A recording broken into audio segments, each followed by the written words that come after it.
Bland and George Floyd, and has repeatedly acknowledged that. But here is, in addition to that, his concern, put very well by New York's Police Benevolent Association President Mike O'Meara. Our legislators are failing us. Our press is vilifying us. He's saying us as police officers, stop treating us like animals and thugs. We've been vilified, and it's disgusting. When you have a sitting congressman, Ilhan Omar, calling cops cancer, what do you think that leads to? The AP reported on a shooting in front of a police department today in California. Let's stop vilifying our officers. Let's recognize injustice where we see it, but recognize all of us in here are safe because of our police officers doing their job each and every day. I understand that, but there are concerns among many Americans that people of color are not treated the same by police, and that is what many of the protests have been about. Does the president share those specific concerns? The president believes most of our police officers are good, hardworking men and women, like David Dorn, who was killed among these riots, like Patrick Underwood, who was killed among these riots. Those are our police officers. They are our best. They are our brightest. They're absolute places of injustice. We're addressing those. We're looking at legislative proposals and EOs, and what ultimately is determined, we'll see in the coming days as to what will work as a policy prescription. But stop vilifying our officers, because they deserve better than that. They're out there. They're working hard. 750 injured just in the last week and a half, and we need to recognize that. Yes. Back on the Buffalo protester, is the president disappointed that more Republicans have not lined up to support the questions he asked, to use your characterization of it, which many people also characterize it as a conspiracy theory? And secondly, has the president reached out either to the injured gentleman or to the police officers involved? So first of all, President Trump, I would say, he's not focused on what Republicans are saying or not saying on the Hill. He's focused on making changes. As I said, he's been diligently hard at work the last 10 days, and that is where his focus squarely lies at the moment. Yes. Thanks, Kayleigh. And has he reached out to either the gentleman or the... Not that I'm aware of, no. You consider it? Not that I'm aware of. Hello. Thanks, Yes. Kayleigh. You started this briefing reading off some statistics about success of mitigation efforts on the spread of COVID, but we're now seeing a spike in cases in more than a dozen states and increased hospitalizations in a lot of those as well. So, and many public health experts attribute these spikes to Memorial Day weekend gatherings and other aspects of the reopening process before these mass protests. So why is President Trump continuing to urge reopening given this trend, and should we be slowing down a little bit on the reopening process as we see cases spike? First, let me know as it pertains to Memorial Day. A week ago today, the vice president's team told me, I wasn't in task force that day, but that it was said that in fact that there was no linkage to Memorial Day as being some point of spurring wild outbreaks and rises across the nation. What I would say though, I talked to Dr. Birx and she said what we've seen is that in general, April averaged out to be about 30,000 cases a day. May was about 25,000 cases a day. Currently, we're at around 20,000 cases a day. And you've got to look in a nuanced way at each of these states. Like, for instance, Texas is one of the places where they're saying we're seeing a steady slope, not a huge rise, but part of it's in due to the fact that they're testing in long-term care facilities and in prisons, and the more testing you do, the more cases you identify. Can I ask a follow-up?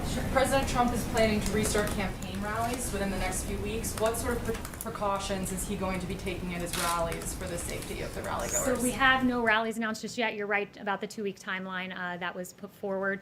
But we will ensure that everyone who goes is safe, but no specific announcements on that front. And I would direct you to the campaign for more information on that. Yes. Yes, thanks for taking my question. Owen Jensen with EWTN Yeah. News. We've seen thousands of people in the streets protesting, exercising their constitutional right. Those, of course, doing it peacefully. At the same time, churches in many cases told to limit their gatherings, in some cases to 10 or no more. Does the president see a double standard there, constitutionally speaking? And if, can you explain, please? There are absolute double standards that we've seen, and that's why the Justice Department set up a task force, if you will, or a group to look at civil liberties as during coronavirus shutdowns. I read about one case where you had an allowance of outside gathering and protest, but indoor churches could not gather even with socially distanced protocols, he absolutely sees an issue. There have been several cases pointed to where people attending church in their cars were targeted by law enforcement officers. So that's unacceptable. People should be allowed to worship. We have a First Amendment in this country. There's a way to safely do it. I went to Mass and was able to safely attend distance from people, and there were appropriate protocols that were taken in that case, and that's what we hope to see, as the president made eminently clear a few weeks ago. And that, not too long ago, he asked for all churches to reopen. Is he happy with the progress or no? He's happy with the progress. I've seen, in fact, that very week, a church that I visited reopened, a church down the road from me. So I think he gave a lot of courage to the faith community to reopen, to do so safely. And look, here we are, I think 4 weeks later, and we haven't been hearing about rampant outbreaks in places of worship. The First Amendment's a beautiful thing. People have a right to go to church or mosque or synagogue. Yes. Yes, hi, Kayleigh, thanks. Still on COVID, the president seems pretty unconcerned so far about November and the COVID situation, whether people are going to be afraid to go to the polls or whether there's going to be a lot of delays because of the COVID. He recently said it's a long way off, I think meaning that the pandemic will have died down by then, essentially. But given that it hasn't actually gone away, people are obviously still dying every day and there are some spikes, and it's not that far away, 5 months. Are any measures being taken at all to guarantee that this election is going to go smoothly and everyone who wants to vote can vote? Yeah, well, I've not seen much criticism of the protest and socially distanced and mitigation efforts. About the election, not I think protest. there's a way to safely vote if you can safely protest, and that's what the president would like to see. There's a way to safely vote. There's a way to safely go to church, and you're asking a hypothetical about something 5 months from now at a time, ironically, when the media hasn't expressed much outrage about a lack of mitigation efforts taken by some of the protesters. Just wondering about the election. That's what everyone Raquel. cares about. Thank you so much, Kayleigh. Two questions. First, is the president concerned the protest could lead to another outbreak of coronavirus?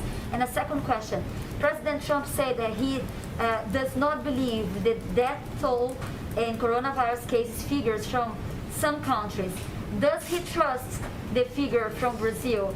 Is the White House concerned that the Brazilian government is hiding information about COVID-19? So I haven't spoken to him about the Brazil numbers, but I have heard him on several cases, probably at least 5, mention that he'd seen what's going on in Brazil, and he was hurt to see how many people have been affected by COVID down there. So he has mentioned Brazil specifically. I believe he even sent some ventilators to Brazil because we had such an overflow of ventilators here because America really, under the leadership of President Trump, snapped into action and shored up what was supposed to be a ventilator shortage and delivered. This administration delivered. So I would just note that he's mentioned great concern for the people of Brazil.